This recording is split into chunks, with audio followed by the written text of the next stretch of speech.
So today we went to two different parks that are usually occupied by mostly Nicaraguan immigrants, and we had prepared a list of questions beforehand about different things that they had experienced so far in Costa Rica, including what their nationality was so we could determine if they were immigrants or if they're in fact Costa Rican citizens. We asked also what brought them to Costa Rica, why they immigrated, if they plan on staying there for long or forever, and maybe followed up with questions about their family or their job status in Costa Rica. And we finished off by asking about what kind of resources they know exist for migrants and for immigrants in Costa Rica and what they need still, what kind of resources they still need. I think the story that stood out the most to me was a woman from Nicaragua. She was of an older age. She had just arrived into Costa Rica 15 days ago, and the reason behind it was that not only was there a very high rate of poverty in her neighborhood, like she herself was struggling to keep her job, but two, she was actually being persecuted by the police for selling on the street, and I guess there was a scuffle between them, and she feared to even stay in Nicaragua, so she decided to come to Costa Rica, and she left behind her two children, one who is 15 and the other who is 14 years old. We talked to two separate people who were Costa Rican natives, and we got two very different answers. So the first man that we talked to said he was from Costa Rica, and we asked him what his opinions were about the immigration from Nicaragua, and he said basically pretty cut and dry that all people are humans and have human rights, and that immigrants should be treated with respect in the same way that we treat all people. However, in the second park that we went to, we talked to another man who, despite being in the park, said that he didn't necessarily feel as positively about all the immigration, and he had issues with people coming in illegally and without papers, and said that theoretically he'd be fine with them coming in if they would just come in the legal way.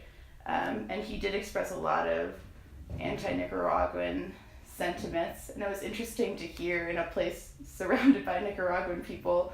We had the privilege to interview police officers, and they seemed pretty open about like what they're here for. He was like, yeah, like we're here for the people. If there's anything wrong, we'll help them. Sterling said that police had no right to ask for documentation. So I think we came at the opportune time. Just a couple months ago, there was a migrant caravan from Central America, specifically Honduras, El Salvador, and Guatemala. We are not even permitting migrants to come into the US, even though it is mandated by US law. But here in Costa Rica, they take them in, and whether they provide them with a work permit or other additional resources that can kind of alleviate immediate symptoms of being displaced, there's definitely a lot of potential that the U.S. could learn from Costa Rica on more humanitarian immigration policies. So the U.S. has been a global dominant power for a long time, especially after World War II. In the 1950s, you have companies, U.S. companies like the United Fruit Company, who basically owned most of the land in these countries, which created a civil war. It resulted in farmers being able to organize and rise up so that they would be able to grab that land back for themselves, because this is land that they had been working and that belonged to their families. And the U.S. also has worked with those governments to ensure that whoever was in power in those countries was favorable to our U.S. foreign policies. How we continue to impact, we deported a lot of those migrants who we put in prison, especially in the LA jails. And unfortunately, those deportees who we sent back sort of became the birth of these very violent gangs known as the Mara Salvatrucha and Barrio 18. And they're so ingrained now in the government, in the police, in society as a whole, that so many people right now who are fleeing this migrant, who are part of the migrant caravan, are fleeing that violence. One of the things that really stood out to me is just how extensive the networks of gangs are, that they have the resources to threaten individual families, follow those families from one part of their country to the other part, and create that internal displacement but then go beyond that and follow them, say, from like Nicaragua to El Salvador to Honduras to Guatemala, all the way up to Mexico. We saw a map of Mexico yesterday, and it was color-coded by the territories. It denoted the boundaries of the different cartels in Mexico. And one of the things that really stood out is that the entire country is divided like territories for drug cartels. So meaning there's nowhere that you can be in Mexico where you can't come face to face with gang violence. And as people who live in the US and we know we're part of this global dominant country, we could have been born anywhere else. So it's our job to sort of help fight and create solidarity with all oppressed groups in the world. Estatal, ¿verdad? Que estamos viviendo en este momento de manera cruda con Nicaragua. Our first speaker was a woman named Marciela from Senderos, which is it's a group that provides support for migrants, specifically those who are women and children, because they usually tend to be the most vulnerable of migrant populations. And what it does is it provides them services such as like helping them through the legal process, kind of navigating that way, not necessarily providing monetary aid, but giving them like people to assist you when applying for the legal status, and then also just providing a support group as well, where women and children can come together and share their experiences. The third speaker that came was a former human rights lawyer, and what he does now is something really cool. He goes to schools and teaches children about human rights, and he gives them these booklets. It's a book that's catered to children, but like each of these pages talks about each of their human rights. So yesterday we visited the University of Peace, which is located in San Jose, Costa Rica, and we were able to tour the place and get a feel for what the university is like and what services they provide. The University of Peace helps promote education in these types of injustices that are going on in the world. So a lot of the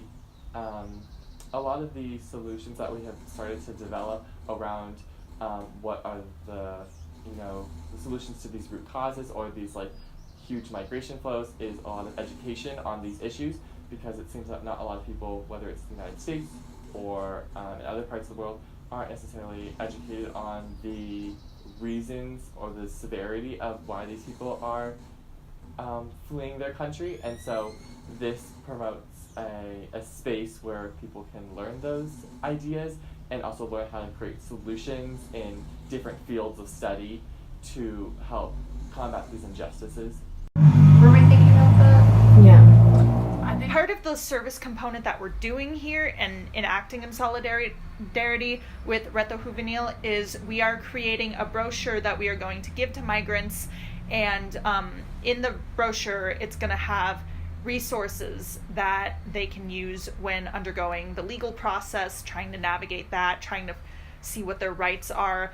Compiled these organizations through the different presentations that we've been getting throughout the week. Based off of the descriptions of the organizations, we were able to kind of designate each organization to a specific service, so that when someone picks up this brochure, they're able to look for the service that they need and then be able to see immediately like what organization would be able to help them kind of fulfill that need. We're going to have a section that like focuses on undocumented people, on people who are applying for refugee status, for the LGBTQ plus community, women and children, and then we're going to also like have resources that deal with immediate needs such as food and shelter, and then more long-term needs such as like the actual application process, mental health.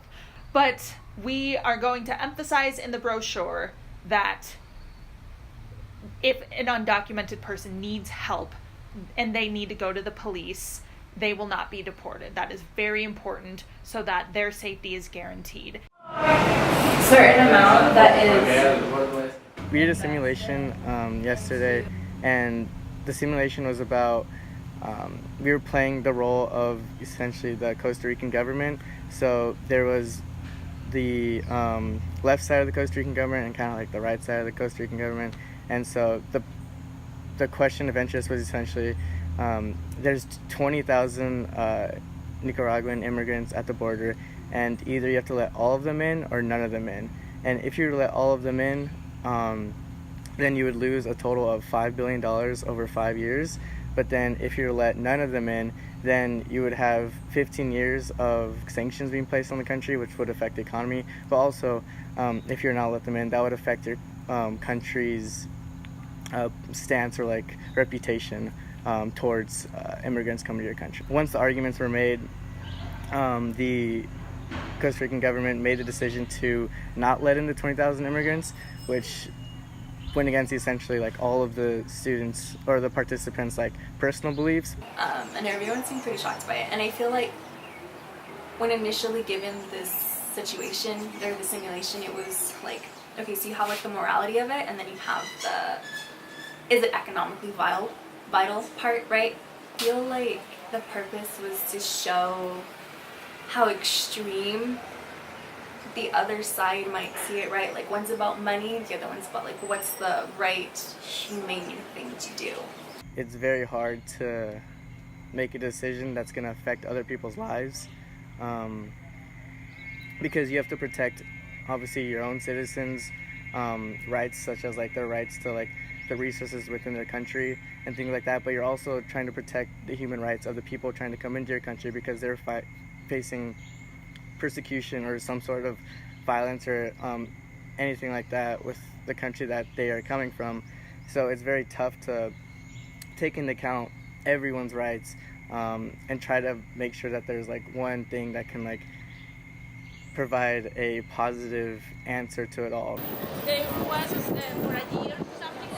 I feel like this trip can help me become an advocate within my own community, especially like with my family members. I have a lot of family members that are have very strong emotions towards Central Americans, in particular like Salvadorans, Guatemalans, and I'd like to hold like those conversations with them and explain like, yo, like we all come, like we're all Latin Americans, like we're all Latinos. While providing humanitarian aid and food and shelter are necessary right now, they're only short-term solutions, and we really need to look at the root causes to understand how we can make an impact or a change. My view on U.S. intervention has definitely changed, and I hope that instead of military intervention, which is threatening and violent, we can come to nonviolent dialogue in order to have world leaders promote human rights and ingrain human rights into our laws and into our cultural norms. But for students, I feel like you sometimes feel so disempowered. You're like, what can I do? Like, I'm just, I'm still in school, I'm still a single person, like, I don't have this power, I don't have a degree. But there is a lot that you can do. You have to look at what are the things that I have at my disposal. So like, look at your community, look at LMU, like that's a power, or look at your local community and ways that you can get involved. I think the biggest changes are, there are tons of organizations that are already doing this work. If students just want to volunteer, there's also tons of needs. Right now with asylum seekers, we need people to help drive them to their court, proceedings. It's like they just need to make sure that they can make their court meetings. They need help with learning English, right? They need help with knowing job skills development, knowing how to build resumes. If there are any skills that you're like, what are transferable that I can share? Or how can I volunteer if I'm a Spanish speaker? We just need people that can help and go lead workshops and presentations. So there's tons of things that people can do, and you are helping this sort of larger effort, because people will be surprised, especially from other countries, like, why would you care? Why would you be involved? You never lived it. You're not a child of immigrant. You come from a very privileged school. Like, why would you care? And it's really important for people to see that we are there. We do care. We are committed to this issue, and we don't agree with just what this U.S. government is doing.